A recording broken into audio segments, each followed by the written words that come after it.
Welcome back to the Let's Go Win podcast, where we are here to help you be happy, healthy, wealthy, and get better every single day. We're going to have a really, really interesting, fun conversation today. We're going to be talking a lot about digital marketing, and we have an expert that has absolutely crushed at a very young age and continues to bring so much value. Jason Wojo, a self-made millionaire, has scaled over 1,320 businesses to six figures and 50 plus businesses to 7 and 8 figures. His success lies in helping clients master four key aspects: crafting irresistible offers, writing high converting sales and landing pages, achieving omnipresence targeting with ad creatives, and tracking KPIs for profitable behaviors.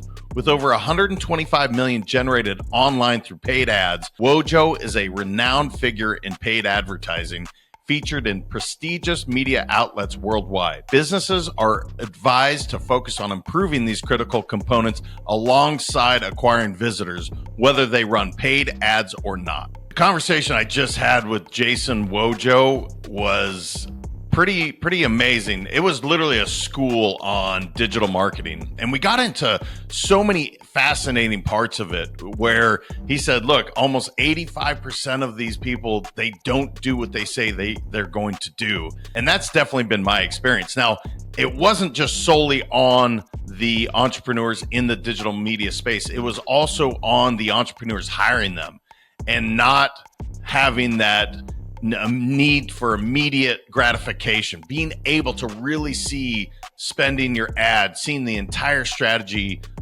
through. And I know this world, and I've been connecting the dots for years. The way he simplified it to really make it, this is what you need to be looking for, and this is how it operates. He is a straight shooter, you guys, and there's a ton of value in what he was saying about how to be conducting business. We got into some of the interview practices as he scaled his team to, I think he said 52 people. The kid's only 26 years old. And I don't mean kid in a bad way. I mean, this guy is sharp. He has grown a very sizable business. He's grown a bunch of people's business on top of that. He is very clear on where he's going. I will tell you, I wasn't that clear at 26. I was starting to maybe get there, but this guy is sharp. So get ready to write down some notes in terms of your digital marketing, how that all looks, what you should be looking for, how to perform at such a high level at a young age, or any age for that matter. And then the hiring practices. We got into that early in the interview, and I just think there's so much value to what he talked about, how strategic they are, what their process looks like, how many interviews they do, what they're looking for, the filtering process. Every single business owner can get something from what we talked about. And the last, you're going to hear some big names in there where he said, look, you know, the Russell Brunson of the world or the Gary V's, they're not bringing the real value. In fact, they're really kind of muddying the waters and not helping a lot of people because they're not giving any real value. So it's a fascinating interview, guys. We definitely, it was 45 minutes and it was high pace, back and forth. You're going to get a ton from it. You're going to definitely hear a kid, and again, I say kid just because he's, 26, how well he's done at such a young age. I'm still a little baffled by, but man, he's sharp. So enjoy the episode. DM me, let me know your thoughts on it, and we'll talk to you soon. 1,320 businesses. Where do you find the time, man? That's insane. Dude, man, we have a team of 52. So we have a lot of systems that allow us to serve like a lot of clients in different niches and verticals. So dude, it's been a journey, but all 1,300 we don't work with currently. Some of them do drop off, but we have about, got over 600 plus right now easily that we've held for over 3 to 4 years. So it's been great.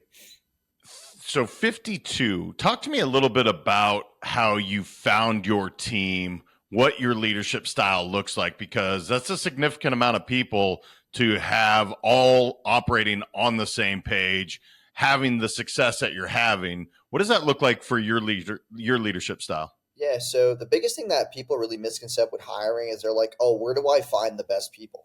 And the crazy part is that it's not about finding the best people. It's actually about attracting the best people. Like how you have your ecosystem and your culture and your environment and your marketing and your messaging and your sales really dictates who you attract.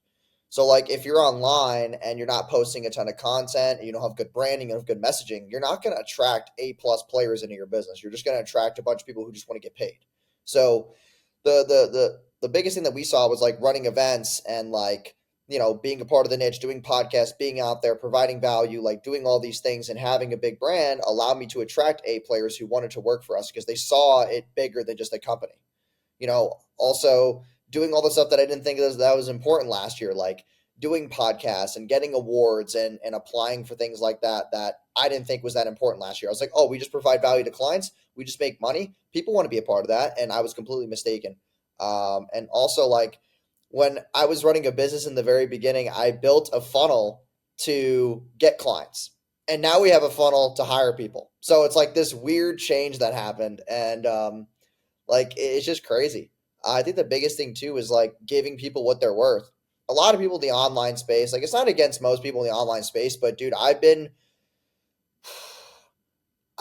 accomplished to so many people that we probably both follow and talk to and see. And like, dude, to be honest, most of them don't even run a real business. And I hate to be that person, but like they just don't, and they don't have people on their teams who are making $8,000 to $15,000 a month. They just cheap out and get Upwork contractors, and they have cheap SOPs, and they have big brands that allows them to make money, but they don't have something that makes them $20-30 million a year. They just kind of cheap out because they depended on brand for so long, and now they're just churning and burning through contractors and employees, and they keep blaming the contractors, they keep blaming the employees, but they're just not willing to spend the right money to attract the right people. There's only probably, I would say, 10 to 20% of businesses that actually attract good people. And that just comes down to culture and environment. Yeah, I'm a couple things I want to talk about for sure. You mentioned A players, and something I've said for a long time. Look, if you have a bunch of C players on your team, that A player is not coming to work for you. And that's where I really advise other businesses, do not just take somebody on because it's a warm body, just because it seems like, oh, maybe I just need this warm body to fill this spot. Has that been the case for you, brother? Because you mentioned A players several times, and you're very specific with that terminology. This is something that I want everybody to listen to, because when it comes to hiring, if you're looking to bring on A players, do not sacrifice by bringing on that C player. It will absolutely destroy the culture that you're looking to build. Has that been the case for you? Yeah, it's kind of like the whole like influence of friends analogy. Like the people you hang around with are the people that like dictate who you are next. So like if you have a bunch of C players on leadership and management, let's say we go hire an A player right now and we spend 10 to 12K a month on an A player or a marketing manager. That marketing manager is going to come in, they're going to see the C people and be like, dude, this company sucks, I'm out. And they're going to have not just like in our world, it's called buyer's remorse, but in their world, it's called job remorse. Like they want to go somewhere else. And they know that they can get paid the same amount somewhere else where there are other A players.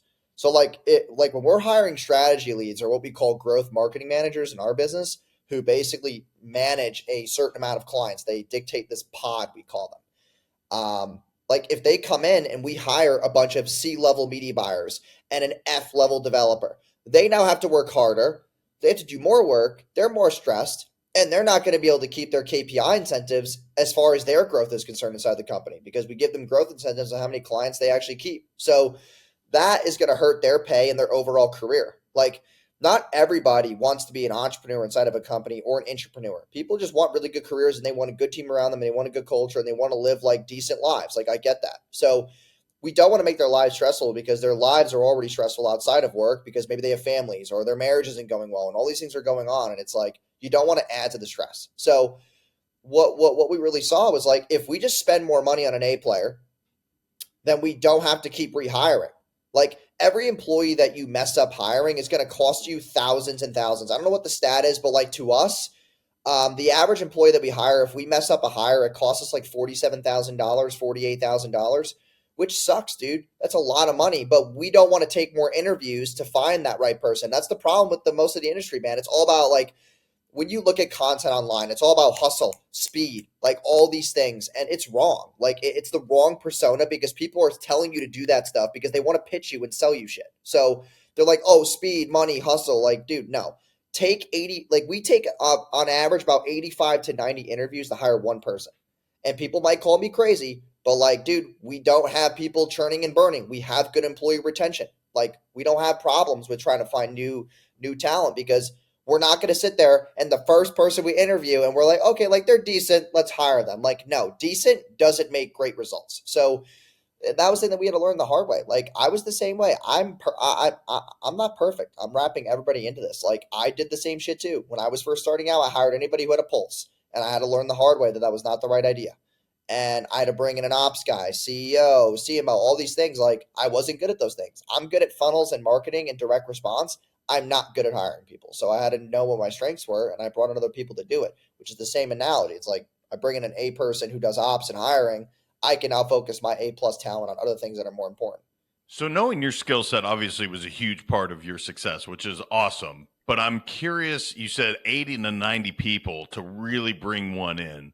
What are you looking for, man? Is it a gut feel? Is it like, show me your quality of work? Is it you have to hit our cultural values? Is it all of the above? What is your metrics to where you're like, all right, I've gone through the 80 or 90, and I've gone through this myself. So as you scale companies, what he's talking about is absolutely accurate.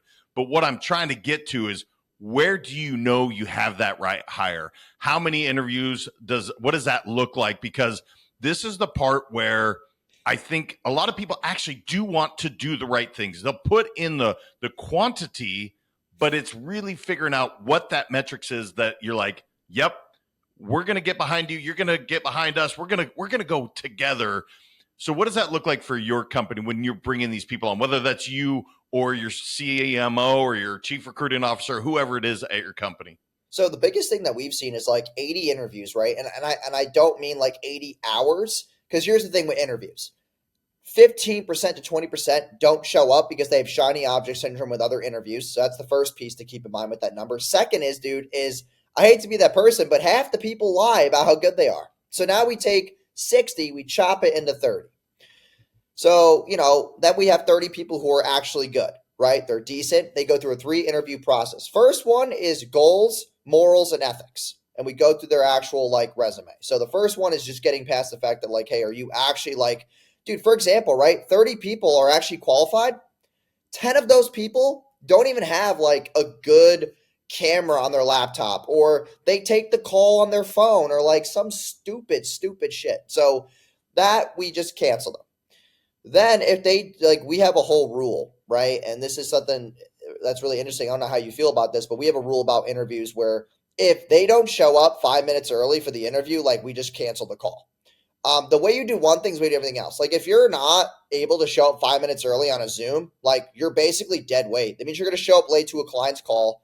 You're going to bullshit, right? You're just going to do the stupid things that are not going to build the business. So if you can't show up 3 to 5 minutes early and you're not in the waiting room, cancel the call. So then that leaves us with like 15 people.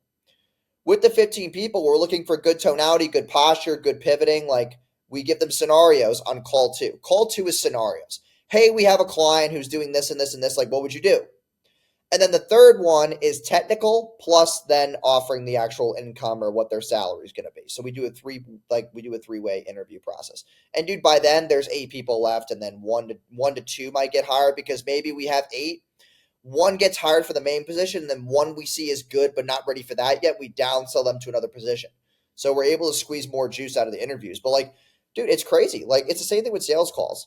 It's just that we don't look at it the same way because we're spending money on it. Sales calls, we're making money, but hiring, we're spending money. And it's like, dude, if you have a good hire, you're going to make more money long term. Yeah, I just want to point out a couple things that are really important in what he said there, especially in the second, because he's talking about a filter process to really get down to the filter it down to who you really want to sit in front of. The 5-minute thing, I didn't have it that strict, I'll be honest, but it's a boundary that you've set and you're clear on this is what we're looking for. And if you don't fit it, no problem. I'm not mad. We're literally just moving on. But the big one that I heard was the behavioral interviewing. The scenarios that he said, he's putting them in a place where he's saying, hey, this is what's happening, go. It's not a yes or no question. It's not a closed answer. It's very open. And this is where I think most people make their mistakes both in the first and second interview. And I didn't necessarily know we were going to go there, but I'm really passionate about hiring people. So I love that. I'm curious because in your intro it says a self-made millionaire, brother.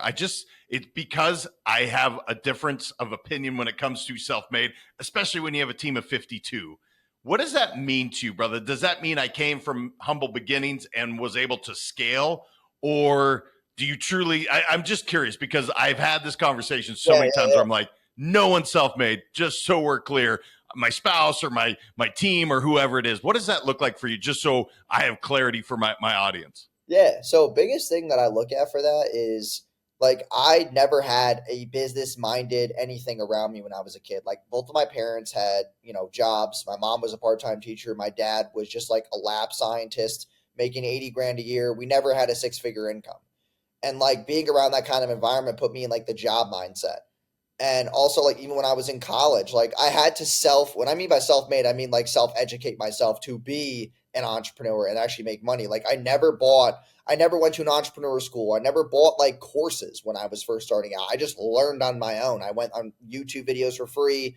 I went to free events. Like I just did things on my own, and it was the longer path, right? Like I just took a longer time to get where I had to be. So like one thing that Ty Lopez always talked about that was really important was like everything that you do in your life, like your environment and your culture, is like a compass, and you can point your compass like straight. Like let's say, right, we're on the globe, and I'm in California. You could point your compass straight east and go to New York, and that would be through mentors, coaches, buying, like getting into masterminds. But most people, they'll point the compass the completely different way, and they just take longer to wrap around the entire goal. And that was me, unfortunately. Like it took me about 2.5 years to have my first $10,000 month, which to most people is really long. I think personally that's too long. I took very long. Like I just didn't understand things. And the way that I accelerated though was through coaches and all that. So when I mean self-made, I just think that it was premised on, it just took me really long, and I had to like self-make myself into doing that kind of revenue. And also I had to self-teach myself financial literacy. I made so many mistakes when I started making money. Like I remember my first $100,000 month, dude. I went berserk. I bought a Maserati and a Rolex, and it was just wild, dude. And I had to learn things the hard way. And yeah, I mean, I just never had somebody in my ear telling me that things I was doing was wrong. My parents would always just say to me, "Hey, like we just hope you're healthy and okay," but no one was in my ear being like, "Yeah, you shouldn't be doing that." Yeah, no, I look, man, this story, I have so many similarities to what you just said. A couple things that I want to highlight for sure. One thing that I'm hearing is yes, self-taught. Maybe it took me longer, but there's such a drive, man. You can hear it. You just have this feeling of like I'm going to win, and I'm very confident and clear on that. Maybe because it did take me so long to get there. Maybe because I didn't get to see that. Often you'll see people that had the funds, and I'm generalizing for a moment, but that's where they start to lack that drive, and that's clearly that's not present in your case. On the money side, look, man, everyone I think has made this mistake where it's like, holy shit, I made way more money than I ever expected. I'm gonna have a great freaking time. The cabin and truckie that I purchased was an asinine, stupid purchase. But you know what? At the time, money was never gonna stop, brother. So we're clear, it was just gonna keep going. And then 08-09 happened. So, get some learning lessons. Um, it's funny to hear you say it took me longer. You're a young guy, brother. I mean, you have clearly done a 26. Yeah. I just said I was doing this at 19. And like, I just thought that if I started early that I would be able to get to where I wanted to be faster. And I had all the energy when I was younger. But like the problem with me, man, was that when I was 19, I got out of college. I moved to Orlando. And like, dude, I'm not gonna lie, like I was pretty reckless. Like I got out, I was making 3 to 4 thousand a month with the agency. I was just working with small local business clients, and dude, I never made 3 to 4 grand in a month. I was making $800 a month at Staples, and then I had a part-time job, was another $1,000 a month. So most I was making was $1,800 a month, and making 3 to 4 grand a month, dude. I went berserk even on that. Like I was partying every weekend. I was caring more about that stuff, and like I wasn't really like focused. And yeah, dude, it was just bad. Like I just didn't have a crazy good mentor in front of my face telling me things that I was doing wrong, and that's what made it a lot longer. Was there a pivotal moment where you finally said, not finally, God, it's funny. I don't think at 26, I still had my shit together. Now, I did make my first seven figures at about 27, but I, you're 26, brother, and you're talking like, it took me this long. I'm laughing a bit because I'm like, dude, this kid's so mature. He actually has his head on super straight. And I don't mean kid disrespectfully. I think so many people listening are like, dude, if I could go back to 26, I was still doing all that stuff you were doing at 19. Yeah. What was your pivotal moment where you're like, okay, I'm valuing building something sustainable? While I may work hard, I'm also going to play hard, fine, but I'm really clear and focused on what I'm trying to accomplish. Was there a moment? Was there a mentor? What did that look like for you? Yeah, I mean, the biggest thing was actually like I call this like compounded aggravation. So like after talking to so many entrepreneurs and business owners, trying to get them to do my services and all this stuff in the very beginning, I just like I was getting no's here and there, yeses here and there, like it was cool, but I would never be able to step into a room and people would listen to me. And that was one of the most annoying things ever. And it just aggravated the hell out of me. And I started to realize that all the people that people listened to made money. And I was like, okay, well, no one's going to listen to me because I don't make money. So like I have to either go harder or I have to have a more authoritative like persona, have a better tonality, have a better personality, get out of this weird rut, stop being introverted, all of that. So that was my that was the compound aggravation. And like, dude, no one's going to listen to me unless I make money, unless I do something with my life. And that's when the switch flipped for me. I was just getting tired of it. Like I remember one day in particular, I was working with this client and like he was running a body armor business and I would drive back and forth from Orlando to Fort Lauderdale and I would like just record the videos and do the ads and all this. And like the one thing that he said to me when he was like, dude, like I would keep you, but like there's no reason to keep you because I want to have this thing in house and like you just don't have a big brand yet. And when he said that to me, I was like, what? I was like, dude, we're making money, like we're getting results. Like, why does it matter? He's like, no, like we're trying to scale. Like I need bigger people. Like I just don't think that you can handle this right now. And I was like, what? And then I started to realize, like, dude, people just want to be around people who have money and status and have access. And that was something I didn't understand at the time was like, okay, access was this currency that people validated without a money amount. And that's when I was like, you know what? Like, I'm just going to like really start getting in bigger circles. I'm going to start proving my worth. I'm going to start, like stop being so immature and all this stuff and start charging more. And all these things started to encompass that. And that was my like compound aggravation.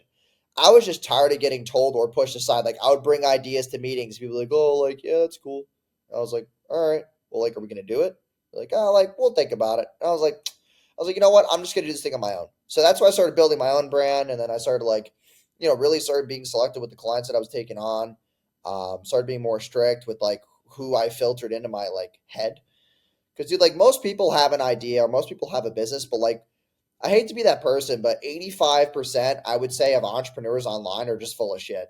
And it's just honestly like you have to put this filtering system in. It's just terrible. So that's something that I had to do. And I think it was just compound aggravation. I just wanted people to listen because I knew I was smart. I was like, hey, like I have ideas, like people need to listen to me. So then I just did it myself and I made more money anyway. Yeah, it is an interesting point because you have people say fake it till you make it, and you see that. And you're talking about the 85% online that are full of shit, which I don't know the exact number, but it's certainly that's been the feel overall. I always say it's, they don't do what they say they're going to do. That's my biggest aggravation. That's my aggravation when it comes to marketing firms, when it comes to ads, when it comes to like, it sounds awesome.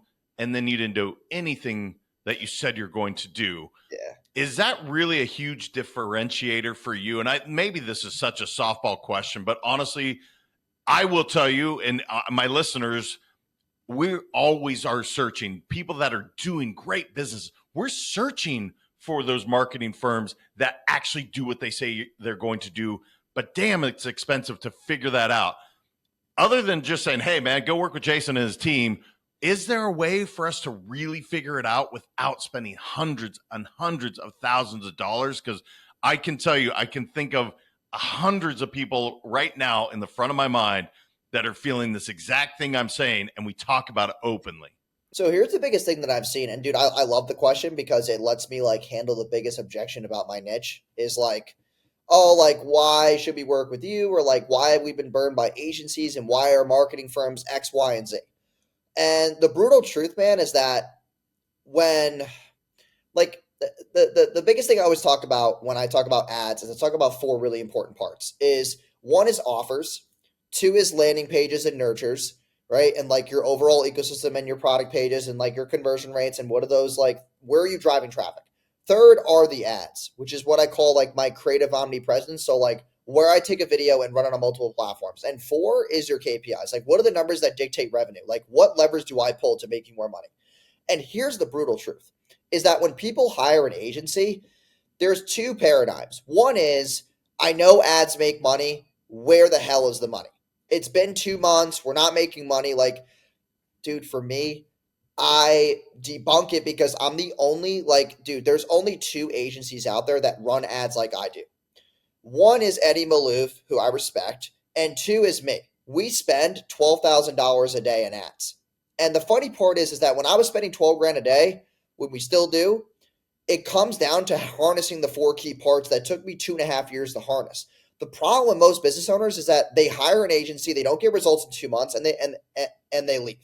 Which I'm going to be honest, dude, that's just not how you build a business. So when you're trying to take on a marketing firm, you have to realize that testing offers, testing landing pages, testing webinars, testing reminders and emails and sequences and nurtures, like putting appointment centers in place, like that shit takes time. It's not like you're hiring a developer. You're like, hey man, all right, $3 grand a month, go make me landing pages. Dude, that's easy to do, right? It's easy, but to harness those four things, dude, takes a ton of time.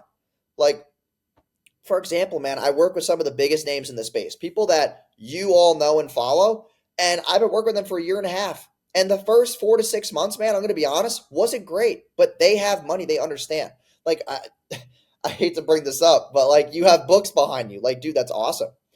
I run a lot of book funnels for the biggest names in the space, and they're okay losing money on the front end to make money on the back end. They don't care about the retainer at all. They're just like, hey, man, like, we're going to sell this book. We're going to get people in an in-person event. We're going to sell them a high-ticket mastermind. We're going to sell them high-ticket coaching. Like, that is them pushing forward to the KPIs in the back end. Like, that's where I always say the biggest reasons why business owners fail with marketing firms is because they don't have a good back end, regardless of what they say, dude. I've worked with people who have broke even on ad spend on the front end and still didn't make money on the back end because the sales reps suck, the offer sucks, the nurture sucks. They don't have the actual cash to be like, hey, I'm willing to wait 45 days to make the money back. But like business owners that are able to spend 5 figures a day or more, like we have the cash. Like we just have a running cash account with a couple mil in it that just literally sits there and I just run my ad spend through it. It's no credit lines and crap like that. And it's something where that took me years to harness. And it's funny because most marketing firms, they don't spend money on ads. Why do they not spend money on ads? Because they don't have good retention. They don't have actual margins. They're going cold outreach. They niched down and they're like, okay, well, I'm just going to do cold outreach and niche down so I can retain more cash flow and make 50 to 100 grand a month and be able to retain it, but I can't scale because I suck.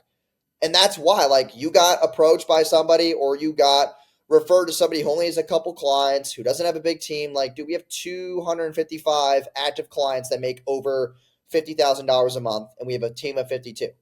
The other business owners are making anywhere from 5K to 25K a month, and then a good, like, 15% of them are making over $1 million a month. So it's a very, like, various, like, thing. But, dude, it all comes down to how patient a business owner is. And I know that that's the next objection, which is, oh, well, they told me to be patient. I mean, dude, when I run marketing campaigns, I give it at least 6 months. Like, I don't even look at the shit for 6 months. I'm just like, hey, just let the ads run. I know I'm going to go in the hole 150 grand, but I need to figure out what works. And a lot of people are not willing to say that. So it's something where I want to take, because here's the thing, dude, if you run 150 to 200 grand in ad spend in 6 months and you can't make it back, it ain't my fault. Your sales team's ass. And that's what I truly believe. And I'm going to stand by that for years. Like, dude, here's what's really funny. We ran a campaign for 6 months to a free lead magnet. And I spent about 110 grand on a free lead magnet. And most people would call me crazy because I'm against free lead magnets. And I made that mistake. Dude, one of those free lead magnets wind up being Matt Sapola, who is Patrick Bet-David's partner. And he came through the funnel. I wind up getting on a call with him. We get him on a program 7 months after he became a free lead magnet. He comes into the ecosystem. He's been paying us for 9 months. He just introduced me to two of the biggest names in the space that are paying me 20 grand a month each. I only look at one number in my entire business, which is lifetime value. I will spend 100 grand right now to get somebody 6 months later that will give me 10, 20 grand a month, who will give me referrals for 10, 20 grand a month, and will compound the interest over time. And that's what ads comes down to. It's lifetime value. And I will say that I will put my money where my mouth is every single day of the week. Yeah, a lot of what you're talking about is, look, we live in a world of instant gratification. And as a business owner, if you're looking for that, if you're looking for that quick money, it's just not there, guys. It's just not. Is there a flash in the pan that, yeah, it happens. But if that's your business plan, yeah, it's not going to work. I totally agree with you. I will say the other thing to give some of us that don't know the online world or the digital marketing world well, it does get confusing where you got a marketing firm here, then you got an ad spend team here, then you got, and it's like, I thought you were all one. And I will tell you, I was that guy where I was like, what do you mean you don't do ads? You just do this piece. Trying to put those all together, brother, I will tell you, it's an expensive, but I mean, it's education, I guess, ultimately at the end of the day. I mean, dude, we do everything though. Like we do offers, we do the landing pages, we place setters, we place closers. Like we do all the KPIs, we do all the tracking, we do all the creatives, we do all the ad copy, we do all the offer strategy. Like we actually do everything. And that's what I had to realize too, is the less hands I had in someone's business, the less clients I was able to keep. Like as soon as somebody was like, oh, you guys don't do landing pages, I'm going somewhere else. I was like, all right, guys, we're building landing pages now. Oh, you guys don't do strategy calls? Not right now. Oh, well, that was years ago. But now we're like, okay, we have to hire strategy leads because clients are leaving because they don't get strategy calls. Like all these things we had to find out through frequently asked questions and objections, and we had to plug the holes on them. And now we have teams for everything.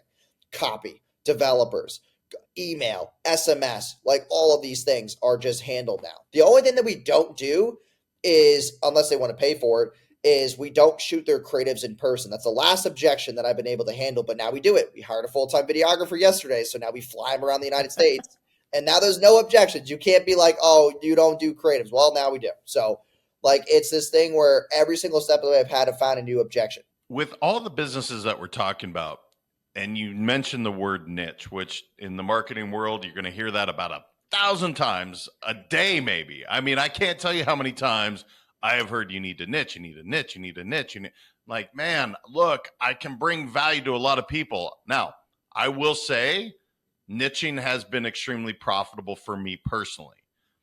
I didn't necessarily want that, but it's created, you mentioned referrals coming through when Matt, I think you said his name was, and now he's led you on to other people. That's what I really experienced through niching.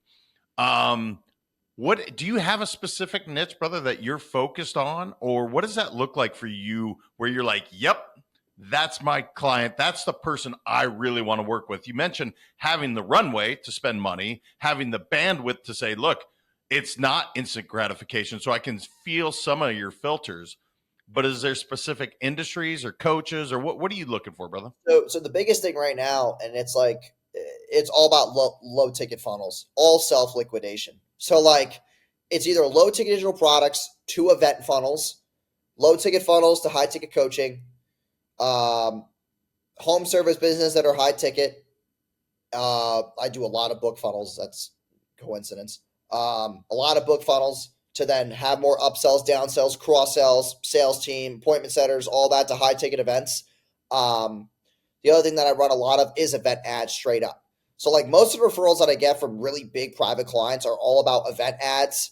They either got a book or they got a low ticket course for $47, $27, $37. And they have a good appointment setting team and a sales team. And that's who I get plugged into.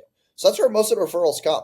Like I got 2 calls today with 2 people who have books to an event to then high ticket mastermind. So like that's usually how the actual correlation works. And most of them is like it's books for home service businesses or it's books for high ticket coaching or it's a digital product. So like that's most of it because they want to self-liquidate the ad spend. The self-liquidating funnels are just more money because you can self-liquidate your ad spend and not have to wait till tomorrow on a bunch of sales calls to close people and then self-liquidate. You self-liquidate now. And it's free leads, dude. You're getting your leads paid for. So that's where it is a lot different. Yeah. What have you seen change since the pandemic? Because you mentioned like, look, man, I'm 12 grand a day. This is what we're doing. It's just like clockwork. But the industry has shifted. I mean, at least that's what I've been told.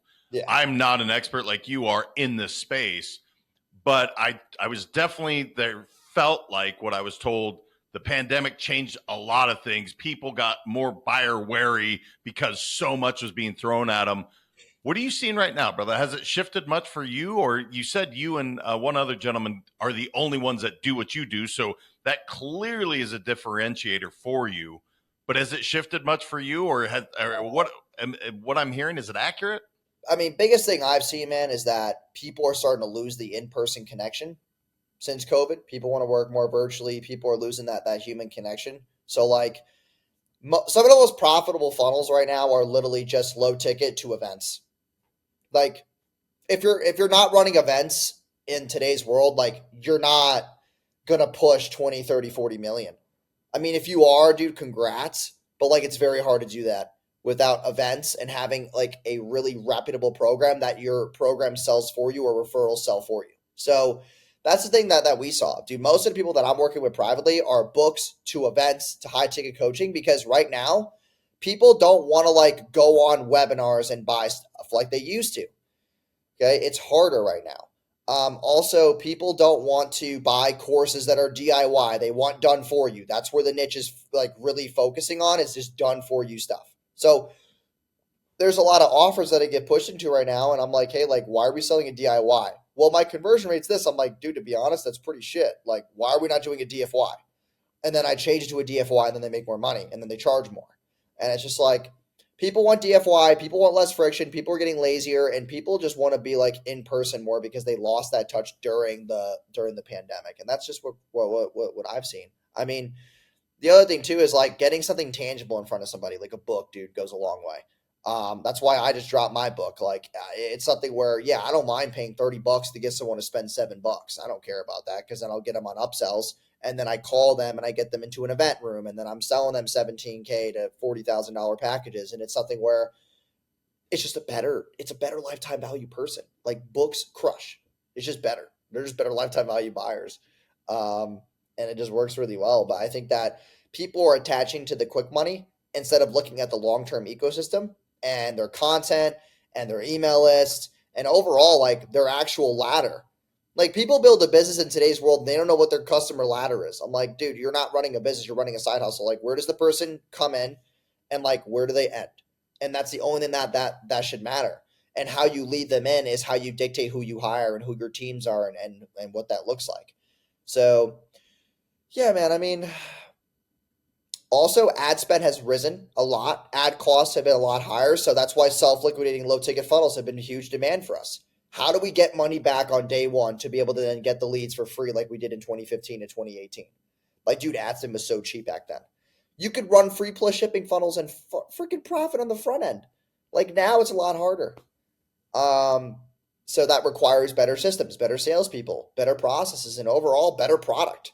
Like product market fit is really important, and people are missing the mark on that heavily. Like your product does not market fit. So it's just cool, dude. Like it's cool to see the change in industry, because if you don't adapt to it, that's where all the other marketers get pushed to the side because they don't adapt to it. I'm always in the niche. I'm always talking to like, really big companies. I'm just trying to absorb. Like absorption's huge for me. Not just like running ads all day. It's about absorption. So if I can learn behaviors and learn how the niche is changing, then I know what to implement in the company to keep clients. Yeah, one of the things I'm hearing is, look, this is mathematics for you. There's no emotion tied to, you said it, like for 6 months, here we go. We're just going to go. I don't look at it. I'll take a look afterwards, but there's zero emotion tied to that. Were you always like that coming in and you're like, look, this business is just math. And when I do, this and I equal that, like you said, I'll spend, $30 on a book if I'm going to get a, whatever it was, $70 client, $700 client. Has it always been that way for you? Because I will tell you, some of the mistakes I've made are when you do get emotionally like, God, that was great copy, man. This has to work. And it just flops. When did you figure that out? Because it's a huge lesson for all of us to be like, just because you like something doesn't mean it's going to be effective. Yeah, in fact, I realize it's the opposite. If I like it, everyone else is probably going to hate it. So I do the opposite of what I think is going to work. Yeah. So the thing too was when I was first starting out, I was broke. So I was emotional when I was broke. I feel like when I was more calculated, it was when I had a better nest egg to spend money. Like as soon as I had 100 grand in my account, I was okay being more calculated because I had money saved. So I kind of like ate shit for years to save money. And then I had money to be like, okay, I have something that I could like afford to lose. And then I was more calculated. But when you got like 10 grand of your name, like, dude, you can't really be calculated. You're emotional as shit. It's just hard to be like, it's hard to be a KPI driven entrepreneur when you're broke. So that was the thing for me. It was easier to let that guard down when I had money saved, when I was able to lose 10, 20, 30, $40,000 and be okay with it. That was a big thing for me. I don't know how maybe you were or other people watching this were, but like it was easier for me to let that guard down when I wasn't so emotionally wrapped into the small amount of money that I had. Well, I also think obviously when you have KPIs, as you've mentioned many times, the key performance indicators, guys, if you don't know what that means, but when you have true metrics where you're like, look, this is what I'm looking for. The you said the free lead magnet led to X, and incalculable at this point, because I know Patrick a little bit. I know that his world is pretty sizable. And if you're getting referrals in that world, that free lead magnet, I don't know how much that was worth, but it was worth a hell of a lot. So I think that's probably where people get emotional is they don't have those key metrics to really know what to look at.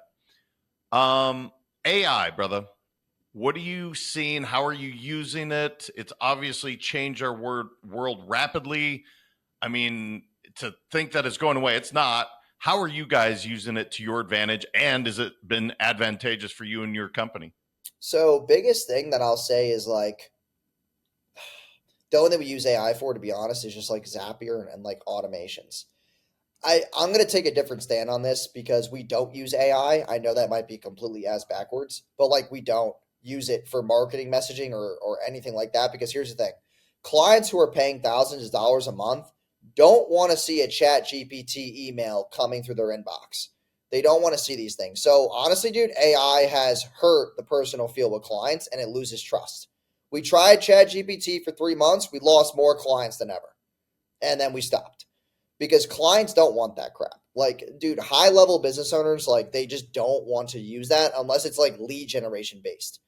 I personally hate ChatGPT. I think it's the worst thing that was ever invented. It makes everybody lazy and not good at marketing, and it makes everybody stupid. So it's something where I'm actually okay with ChatGPT because I want people to use it. Like, dude, go use it because it makes me more money when you use it because you're literally just trickling down how shit your marketing is if you use it.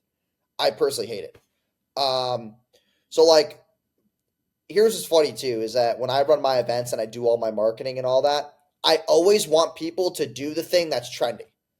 Go do crypto, go do chat GPT, go do all these things because it distracts you from the real things that make money that are making me money. Like, don't write a book. Go do stupid, weird funnels with AI. Like, I don't care. Like, go stay distracted. I want you to use chat GPT because it makes you more money. So that's where if you're good at copy, you're good at messaging, you're good at offers, dude, all the right to you. But if you're in real estate, AI, awesome, dude. You're able to find deals. You're doing all these automations, contracts, wholesaling, whatever it is. Like, dude, go for it. But if you're in the marketing world like I am, I just don't really see the thing working that well. Like, I've tried it. I just saw better performance when I was able to pay A players more money who were legit copywriters who were able to write good messaging for clients. And I kept people around longer. Like, it's a difference when you sign a client on for $5,000 a month. They're in month 2 and you send an email and they could just tell it was chat GPT'd. And then they go into the chat and they're like, yeah, you guys fucking suck. And I'm like, damn. All right, well, we can't use this anymore. Like, dude, it's a bad reputation. And I don't want to have that inside of my ecosystems. That's why we just like don't use it. No, it's interesting. Honestly, the first to hear say that. But look, it like you said, take the distractions over here. I am hearing a lot of third-party credibility as well, specific to clients, the books. Again, unless you're a really good author, like I'm reading Dew Higgs' book right now, Super Communicators. He's going to make money on that book because he's a damn good author. My books are good, but that's not why I wrote them, right? And I think that's what I keep hearing with you, where you're like, look, man, have the book. It's a good thing, but don't rely on that as like your income. That is literally a lead magnet. That is a third-party credibility. It leads to the next thing. Am I kind of describing that correctly for my audience? Yeah, no, you are. And it's something where like, dude, you know what's funny, dude, is that now I am starting to realize why some of the biggest people get their names and like why they make a lot of money is because they just don't want to give stuff away. Like I know this is a really interesting topic right now, but like, dude, some people just are not okay with, like, for example, right? In the beginning, I was talking about my events, and I was like, hey, like events are great. Now I don't want to talk about them because I don't want to create any competition because I know the thing that works really well. And like, yeah, dude, I like giving free value, but like at the same time, if I give it to the wrong person, it then ruins the entire niche for everybody. And that's the problem with entrepreneurship is that for years, entrepreneurship has been this cool, sexy thing. And when I said before, like 85% of them are full of shit, it's because, dude, we welcomed all these people into it because all the lifestyle crap that we were selling. All the, like, and I'm not trying to hate on Russell Brunson, but like he kind of ruined the space. Okay. And like, dude, with all due respect, like he ruined it, which was you're one funnel away. Like, I'm sorry, but like you're not one funnel away. And all these people online who are selling this bullshit, like you're one thing away. This, like, dude, it's not true. And you're getting all of these people who are making 2 to 5K a month at their job to then go online and see a Rolls Royce and get a private jet, and they're all excited and they see all the shit, and then they say in their bio now they're an entrepreneur because they started a clothing brand with a $5 a month app. Like it's completely ass backwards. So that ruined the niche, and I think that, like, dude, it's just not going to get any better because our attention spans are lower, and I just don't want to like give stuff out because I don't want it in the wrong hands. And the stuff that we're doing right now is really proprietary to people that we work with, and like I just want to keep the money in the family. I just think that we're online, like Gary Vee ruined it too. Like, dude, all these things are ruining it. Gary Vee is like, oh, just give all the free value you can. But like, dude, you guys realize that like Gary Vee tells you to give free value, but he doesn't talk about anything marketing wise on his entire page. Like, we're all getting like completely like quote unquote scam from all the people that you actually regurgitate and like listen to. So like, it's just crazy, bro, because people legit follow him like a tribe. And I'm like, dude, I liked Gary Vee in the beginning. Like, oh, motivation, legacy, like, cool, dude. Like, that doesn't make fucking money. So, like, teach people how to make money. You want to talk about Facebook ads? Nah, I'm good. All right, cool, dude. Like, you're literally lying to people, and people follow that. And it's just crazy, bro, because you're leading people in the wrong path. And what you say and what you give out should be, like, just different. And in my opinion, I just, like, don't get it. Like, I don't follow Gary Vee anymore because, dude, he just lies to people. And people legit buy the, like, it's funny because he lies, doesn't teach you marketing, but then tells you to give free value. So he's literally a hypocrite. And all these things online that we see are just, they just don't want to share the real secrets. Like, if Gary Vee made content about Facebook ads and how he's actually getting his clients results and how he's got this huge agency, he creates competition. And that is interesting, brother, because there's so much noise out there, obviously. And you said the word distractions earlier in the episode. Look, I'm not a big social media guy, which people say, yes, you are. No, I'm not. I do a lot of social media, but I don't personally follow a whole lot of it because of that very thing. Because I, like an entrepreneur, I can also have that shiny object where I'm like, oh, wait a minute, he's crushing it. So I'm going to, no, it does go back to, it's funny, all the talk that we've had throughout the show, you're really talking about foundation, having like real fundamentals in place to really scale your business. I have about 1,000 questions, but I'm just going to give you open forum, brother. Anything I didn't ask you that you're like, I want to make sure to share this before we start to wrap up? Dude, I think we had a great conversation. Like, dude, this was awesome. So did I, man. I mean, look, I will say for 26, I am absolutely mesmerized to a degree because you're so clear on what you want. And clearly you're educating yourself, you're keeping open minds, you're networking with the right people. And I think it's really remarkable. So congrats on that.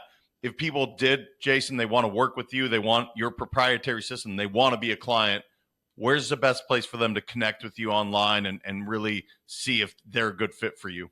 Yeah, so if you're a coach, consultant, service provider, e-com store, and you're able to spend at least $10,000 a month, go to my Instagram at the Jason Wojo, and you can just click the first link in the bio, and that will take you to my page where you can check out all our case studies, social proof, all that, and they can book a free demo call from there. Brother, thanks for coming on, man. I just, it's a school when it comes, every time I talk digital marketing, it's like, I'm still trying to connect all the dots. So I appreciate you providing more of that today, man, and all the value you did.